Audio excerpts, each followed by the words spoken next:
When you think of studying and living abroad, you imagine packing your bags, the happiness and nervousness of catching that flight, landing there, and living your dream life.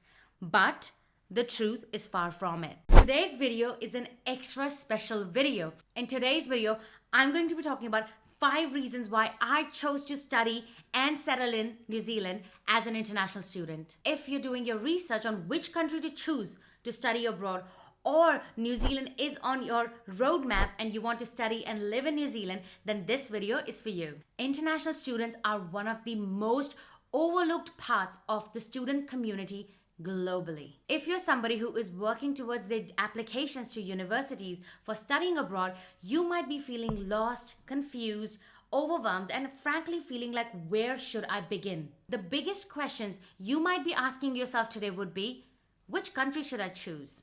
What is the visa process? What is an SOP? How will I get a job there? Should I do an MBA or a master's in technical degree? Would my current experience be relevant in that country? If you're asking yourself all these questions, then firstly you need to know that you're not alone. When I was looking to study abroad, I had all these questions and I had literally no one to answer those for me. And today, I hope I can answer some of the questions about New Zealand for you. If you don't know me, hi, I'm Divya Kataria. I'm an employability and a resume coach with 132,000 followers on Instagram. I have helped over 300 people across 18 countries land their dream job. Fun fact about me is that I have been living here in New Zealand for the past 8 years, and I came here to do my bachelor's in construction engineering from Auckland University of Technology in 2016. So, let's get into the video. Reason number 1, New Zealand is an English-speaking country. A little bit of a backstory that my journey started in 2014 when I decided to study my Bachelor's of Arts in Architecture in Lithuania. I spent 1.5 years of my life studying a course that I did not enjoy and it didn't fit my strengths, and in a country that I didn't feel like I fit in. So from that moment onwards, I decided to pay a lot more attention into researching the next country and the next course that I'm going to do, because that will be where my career is going to lead. So when I was doing my research into which countries to choose, I actually weighed out the pros and cons and made a conscious decision to focus only on English-speaking countries so that the culture shock is lesser.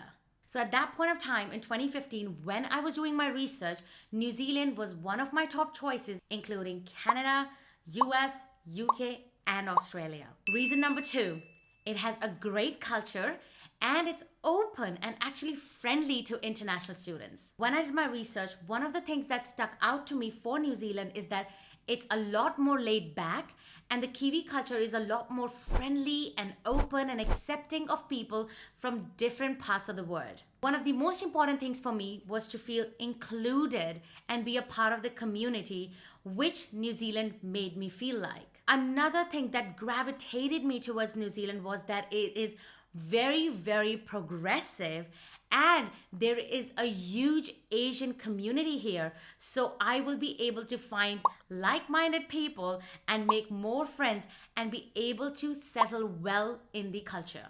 Reason number 3, my degree would help me fit into the long-term shortage sector in New Zealand. The 2 biggest mistakes that I made before moving to Lithuania was number 1, not researching the course that I'm going to study.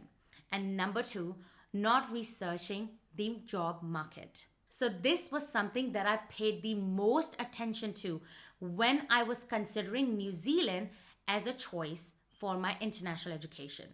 I made sure I researched where a degree in construction engineering can lead me, what kind of roles will open for me in the job market, what is the current situation in the industry, and whether or not my job description or my job title fit into the shortage skills sector. Shortage skills sectors are 3 kinds: long-term shortage, short-term shortage, and regional shortage skills. And I wanted to make sure that the job that I'm going to be doing after I graduate my degree should fit into any of these 3 sectors. Because if you fit into any of these 3 shortage skills sectors, you will be able to find a job faster. there is a guaranteed pathway to residency, and that also shows that this is where the talent is missing and the government really wants people to come in and help boost the economy. Reason number 4, clear transparency into the post-study work visa and the residency process. So this was something that was very important to me. When I was thinking of relocating overseas for studying abroad, I wanted to make sure that I get post-study work visa so I'm able to gain valuable experience in that country. And I also wanted to settle abroad, so I wanted to make sure I go into a country with a clear pathway to residency so I don't feel cheated upon and I don't feel that I wasted thousands and thousands of my parents' money. I understand that not everybody who goes overseas to study goes there to settle down, and that is completely okay.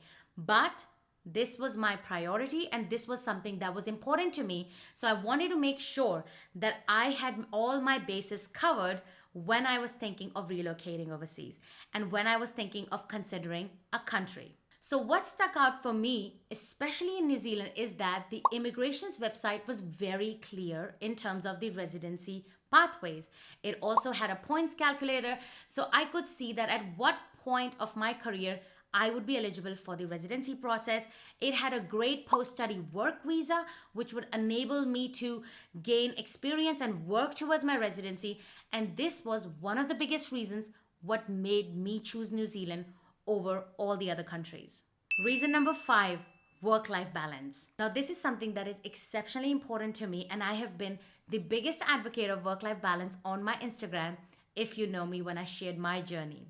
So in 2015, sitting in Lithuania, depressed and anxious, and frankly feeling lost and scared to restart my career and restart my education journey again, I wanted to make sure that the country that I'm going in, I'm able to get work-life balance so I'm able to follow my passion and as well as have time to hike, to go swim, to make sure I have friends and have a social life. So one of the things that I found during my research was that New Zealand is big on work-life balance and Kiwis are very family oriented. And this was something that I found very positive, and this was something that I found that I gravitated towards, which made me choose New Zealand. If you follow me on Instagram, you might have seen multiple of my reels talking about how my first grad role in New Zealand ended up driving me towards depression and developing anxiety because I was working 12 hours a day. So that was not the case in my first grad role, but that is not what New Zealand stands for, and that should not change your opinion of choosing New Zealand.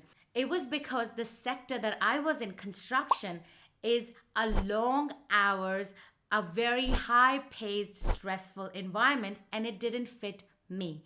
Many of my colleagues are still working in construction and they thrive in it, and I'm so happy for them, but there were many other reasons why I ended up in depression and didn't enjoy my graduate career, and that is not just because of the company or because of the country, but also because I made the wrong career choice when I was graduating and I chose the first job offer I got. That is some other story for some other day, but if you want to know a little bit more about my career mistakes, I'm going to put in the video right here and you can click on it and watch it next. However, now I have a job that I love, I enjoy, I have immense amount of work-life balance, and I could not be more happier. And I am so glad that I chose New Zealand as a part of my international education journey and as a country of my choice to settle in and live in. So if you're still here and you've listened to my video, I want to thank you from the bottom of my heart, because this video is extra special to me. I am the biggest advocate of researching and making a conscious decision in your career and your international education journey. If you like this video, then you are going to love my next video. In the next video, I'm going to be talking about how I landed my first graduate role as an international student 6 months before graduation in one of the biggest companies in Australasia. So stay tuned, have a look, because you're going to love it. And I'm going to see you next time.